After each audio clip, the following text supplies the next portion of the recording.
Here's how you can screen record on your Android phone. Doing this is pretty simple. You'll have to just open your mobile phone, and once you scroll down on your mobile phone, you will see these options appearing. Scroll down again and you will see the screen recorder available just right here. If you don't see it here, click on this pencil icon at the top. Now click edit, and in the available buttons, you will see your screen recorder if it's not already available here. So you can simply hold down a screen recorder and place it in the box above, and your screen recorder will instantly start appearing. Click done, and just right here you have the option to screen record. Click screen recorder and you will see this prompt appearing on your screen.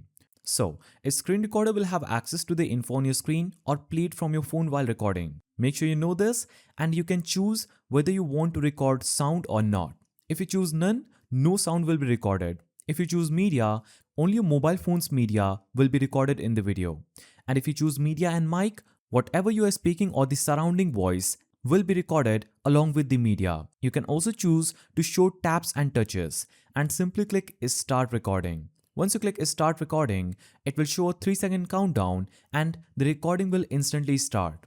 A blinking record icon will instantly start appearing at the top left. You can scroll down, and as you can see, the recording is currently ongoing. So you can do anything on your mobile phone and your screen will be recorded. Now to stop this recording, you can scroll down on your screen and tap here to stop recording.